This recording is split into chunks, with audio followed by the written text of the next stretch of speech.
Saudos, a secretaria xeral do Partido Popular de Galicia, Paula Prado, volveu comparecer en rolda de prensa esta semana, como todas as semanas.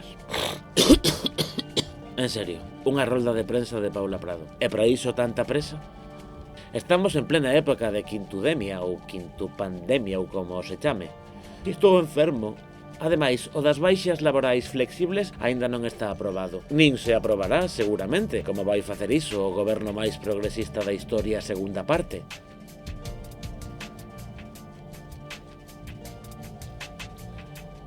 En fin, comezamos.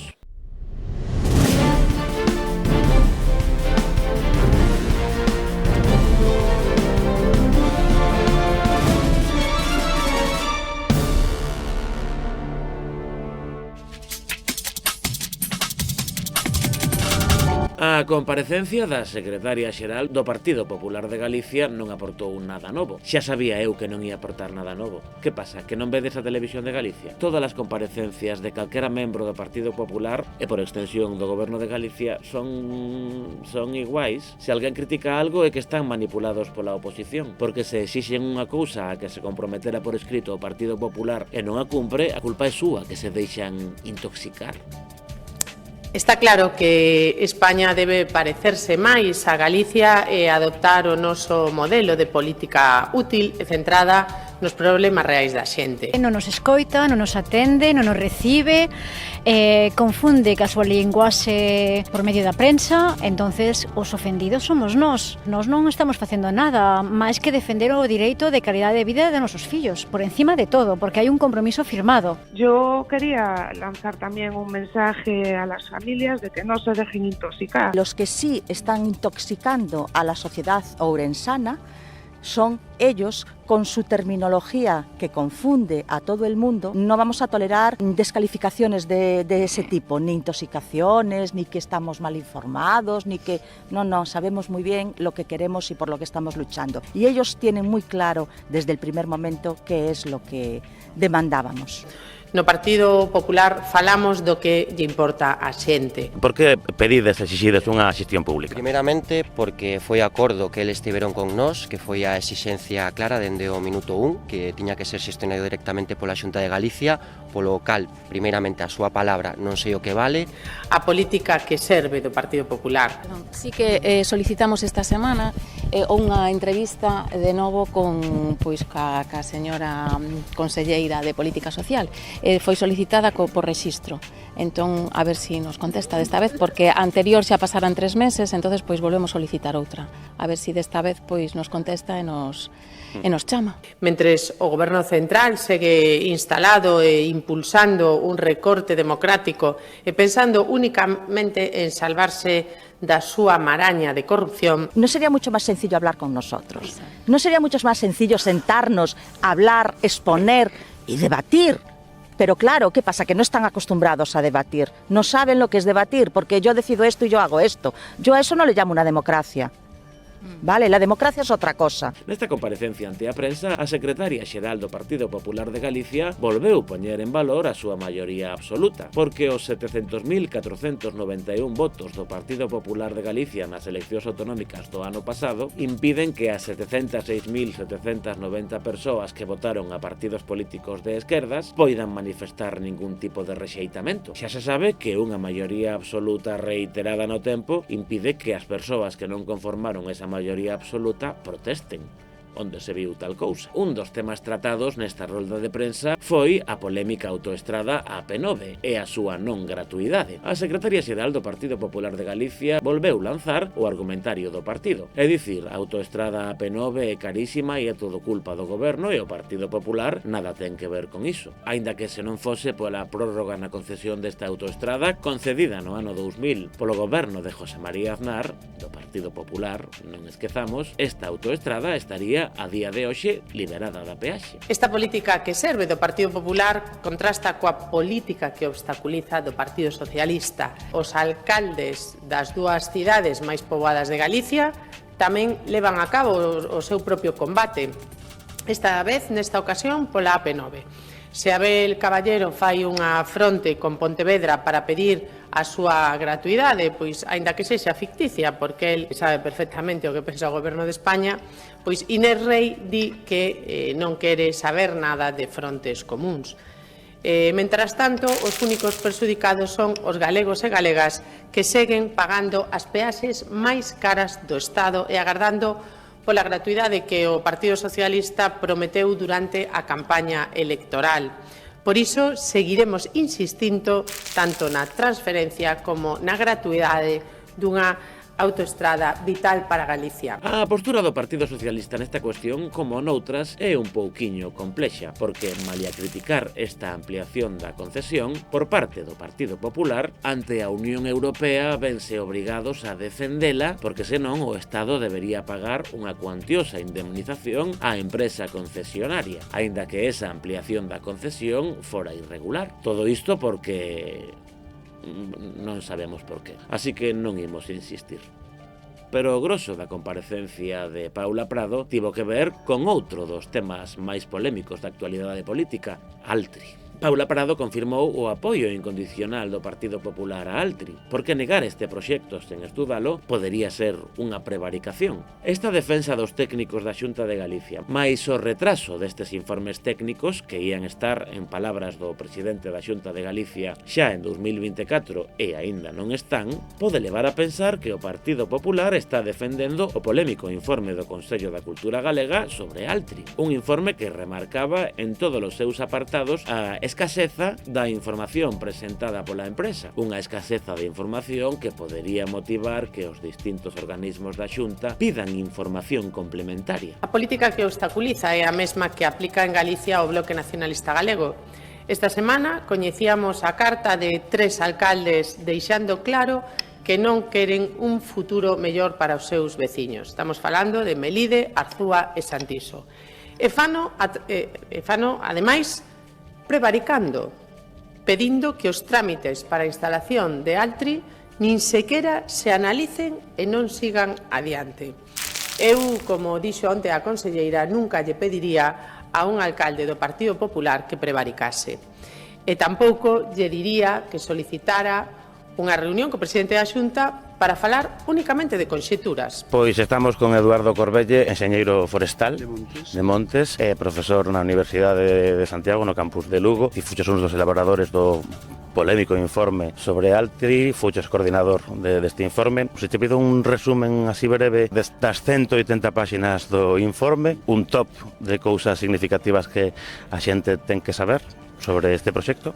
Ben, pois esencialmente se trata de unha contribución máis, non pretende ser nin a única, nin a que sente cátedra sobre o que sucede co proxecto, por suposto, é unha contribución multidisciplinar que trata de abordar o proxecto coa complexidade que se merece e efectivamente sinala pois a necesidade de ampliar todavía algo máis o coñecemento en ámbitos como a demanda sobre o efecto sobre a demanda de madeira e a posibilidade de suministro coas masas de eucalipto que temos no momento actual, os efectos sobre as augas continentais, en particular sobre o encoro de Porto de Mouros e o curso do Ulla augas abaixo. Polo exposto, conclúese que o estudo de impacto hidrolóxico realizado por Green Fiber non alcanza a rigorosidade necesaria, o ser extremadamente simple e moi orientado a esquivar o trámite ambiental que outorgue viabilidade ao proxecto. A parcialidade dos datos empregados supón a omisión de información vital sen a cal non é posible xustificar o uso e consumo de auga demandado, co que se ignora toda a integridade ecolóxica, ambiental e social do río no territorio. E tamén os efectos sobre o emprego, non? Entón, o que fai o informe basicamente é resumir a existencia de cuestións que deben ser abordadas con máis profundidade todavía antes de tomar a decisión definitiva, non? Na parte que te compete máis directamente sobre o tema do eucalipto, asegura que coa produción actual de eucalipto en Galicia non é abondo para cubrir as necesidades de Altri, aínda que no seu informe para a declaración de impacto ambiental din que casi que aquí o eucalipto se tira, non hai onde colocalo. Ben, aí, claro, aí efectivamente hai algunhas simplificacións un pouco excesivas feitas, por un lado, sobre o consumo que ten a planta, non? É dicir, as cifras que manexa o documento ambiental entregado polo promotor falan do consumo na primeira fase, pero non na segunda fase de maior producción, que debería de ser nunha aproximación conservadora o que se evaluase, non? Si hai capacidade para abastecer unha fase que se chegue, que en principio se pode autorizar que se implante, non? En segundo lugar, hai certa confusión sobre cal é o destino da madeira que sale de Galicia. A maior parte da madeira que sale de Galicia sale cruza o Eo e utilízase na planta de Navia, en Asturias, non? Entón, efectivamente, chamar exportación a algo que simplemente cruza a fronteira e se consume ao lado, pois é complicado, e ademais resulta cando menos inxenuo pensar que polo feito de que esa materia prima se consuma dentro, os consumidores que están xusto nos arredores van deixar de facelo, non? É dicir, evidente que iso é un estímulo para a oferta, un incremento da demanda sustancial e un estímulo para a oferta que vai a tirar dela, non? E por outro lado, estamos nun momento complicado porque os últimos datos de existencias de eucalipto que temos disponibles son do cuarto Inventario Forestal Nacional, que é de 2009 en Galicia, non? 2008, 2009, depende da parte dos datos, e no momento actual estáse facendo o Inventario Forestal Continuo de Galicia, que ten todavía a parte de inventario, é dicir, a parte cartográfica está xa elaborada polos colegas da Universidade de Vigo, pero a parte de inventario de existencias, de crecementos, está todavía en proceso de elaboración. Por lo tanto, estrictamente non sabemos se hai madeira suficiente. Todo parece indicar que non, pero non o sabemos estrictamente. Tamén, polo que temos entendido, hai varios proxectos de pasteiras en América Latina simultáneos con este de Altri, corríxeme se me equivoco, lino en prensa recentemente, o que suporía incluso pues, máis competencia polo eucalipto. Tamén decías, tampouco te vou pedir unha valoración ao respecto porque non creo que sexa a túa competencia, non? A produción de eucalipto que se pode calcular necesaria, precisa para Altri, implicaría aumentar a extensión do eucalipto en Galicia, algo que técnicamente en teoría non se pode porque hai unha moratoria para plantar eucalipto. Claro, efectivamente, é dicir, decía antes que estrictamente non sabemos se temos existencias suficientes ou non, hasta que non estén publicados os datos do Inventario Forestal Continuo, non o saberemos. Todo parece indicar que non, en principio, polas cifras que fomos contando, porque o mercado da madeira de eucalipto en Europa é un mercado moi restringido á Península Ibérica. Todo o que se corta na Península Ibérica se consume na Península Ibérica, non? Entre España e Portugal. Por lo tanto, apenas hai testimonial o número de exportacións e importacións que hai no momento actual cara fora da Península Ibérica, non? Ou cara dentro. Entón, efectivamente, en América Latina hai procesos de plantación moi fortes en todo o sur de América, en particular en Uruguai, en Argentina, en Chile, en Brasil, e todo eso vai incrementar a disponibilidade de madeira, seguro, pero tamén efectivamente hai procesos en marcha para a implantación de novas pasteiras. Todo parece indicar que vamos a ter que ou ben traer madeira de fora ou ben plantar máis, non? Se non temos madeira aquí disponible, habría que plantar máis. Pero o que sí lle pido aos nosos alcaldes e alcaldesas é que sexan sensatos e que acheguen riqueza aos seus municipios e, por suposto, que en ningún caso perdan oportunidades. En pouco máis de un mes, o próximo 18 de febreiro, vaise cumprir un ano do cambio de opinión do Bloque Nacionalista Galego respecto a este proxecto e, polo tanto, do inicio da súa vinganza política. Porque non hai outra razón que isa, unha vinganza política por perder as eleccións cando un proxecto está sendo analizado minuciosamente polos técnicos da Xunta. En ningún momento sairá adiante se non conta, se non cumpre con toda a normativa medioambiental. O independentismo galego e os seus satélites están sempre enrocados no non a calquera proxecto industrial. Non lles preocupan os galegos, e tampouco lle preocupan as galegas, só están preocupados pola súa ideoloxía. Nos referimos a un apoio maioritario ao emprego de calidade e o noso apoio, decía, aos alcaldes e alcaldesas que queiran emprego nos seus municipios, que queiran industria nos seus municipios e, por tanto, emprego de calidade e emprego ben pagado, porque eso ao final é o que queremos todos, non? Estes cálculos levan a estimar que o proxecto xeraría, referíndonos sempre ao horizonte que vai até 2030, 281 empregos directos, 62 empregos indirectos nas 4 comarcas da área de influencia e outros 201 indirectos no resto de Galicia. En conxunto, polo tanto, uns 550 empregos totais na economía galega. Unhas cifras que están lonxe dos 500 empregos directos e 2.000 indirectos anunciados pola empresa. O que non se pode estar sempre en contra de calquer proxecto industrial que se queira instalar en Galicia, insisto, incluso antes de coñecer os informes técnicos, porque non se pode rexeitar un proxecto se non se agarda a que haxa os informes técnicos que o avalen ou que digan que non cumpre ca normativa. Agora, falando a título persoal con Eduardo Corbelle, como científico, como senta que desde a política CEMINUS valora, en primeiro lugar, o papel do Consello da Cultura Galega como órgano asesor que é estatutario, e, en segundo lugar, case a vosa competencia profesional, porque ti és un profesional e a cultura é moitas cousas, e o Consello da Cultura Galega é moito máis que falar de literatura, como dixo un insigne xornalista. Alberto Varela, xefe de informativos da Radio Galega, moi bons días. Hola Luis, moi bo día. Con foco en Altri. Estas últimas horas coñecíamos un informe emitido polo Consello da Cultura Galega. O Consello da Cultura Galega analizando un asunto medioambiental. Falan sobre impacto no turismo rural ou lanzan hipóteses sobre que habería que plantar máis eucalipto. As cousas no seu contexto. Outros informes din todo o contrario. Sobre o informe do Consello da Cultura, cando toque avaliar o estado da literatura ou do patrimonio, imos ter que pedir informes ao Consello de Biólogos, Luis. Grazas, Alberto. Como sentou toda a polémica? Eu sei que isto é complicado e que tampouco te quero meter en un compromiso, pero ti como te sentiches cando inmediatamente despois da publicación do informe, sin ler o informe, a reacción política dunha parte do espectro político, unha parte importante, o Partido Popular, por se non sabían. Pero si son eu. Foi a que foi. Eu creo que vendo dunha perspectiva un poquinho máis ampla, as discusións sobre a implantación de novas políticas industriais ou sobre usos do territorio son discusións que están no ámbito da política pública, non? É dicir, son decisións que afectan o conxunto dos cidadáns e que, polo tanto, deben de ser obxecto de debate, non? En todas as decisións de política pública pode haber a tentación de capturar o coñecemento científico do lado propio, non?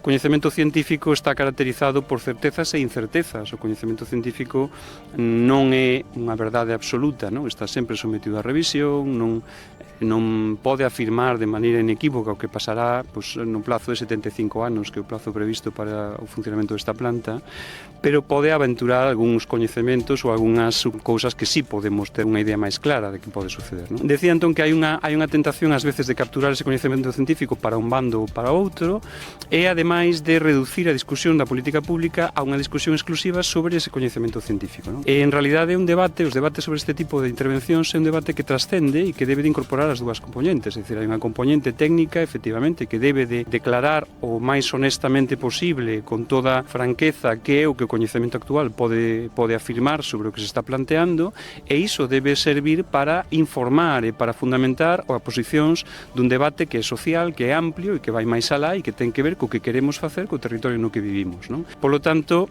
eu creo que nese sentido é unha parte, un engranaxe máis do proceso de debate, non? E que debe de, estar sometido a ese tipo de argumentacións no plano social, porque en definitiva as posicións sobre política pública teñen que ver co que queremos facer no territorio onde vivimos, e polo tanto hai diferentes opcións e a sociedade que debe decidir cal lle convén, non? Ou cal prefire nese momento. Pois moitas grazas, Eduardo, acaba de darnos unha masterclass de clase científica que oxalá a clase política tivese máis en conta. Moitas grazas. Do que non falou nesta rolda de prensa Paula Prado foi da masiva manifestación no Concello de Vigo por unha defensa da sanidade pública. Aínda que todo o mundo estea tranquilo, as respostas do conselleiro de Sanidade ou do presidente da Xunta de Galicia non se saíron do habitual argumentario do Partido Popular. Os que protestan son xente que sempre está no non fan máis que soltar mantras ideolóxicos, van por outro lado do que sinte a maioría, ou os de sempre, como cada vez que hai unha manifestación. Por suposto, a aparentemente estratégica colocación de persoas con bandeiras estreladas cada vez máis altas para que aparezan en todos os planos posibles non entra dentro dunha colaboración do Bloque Nacionalista Galego para darlle argumentos ao Partido Popular. nin tampouco quere dicir que o Bloque Nacionalista Galego intente apropiarse de calquera disidencia coa política do goberno da Xunta de Galicia. Iso non pasou nunca. Non sei se foi boa idea facer este programa no meu estado. O mellor perdín un pouco o filtro. Foi todo. Seguiremos informando.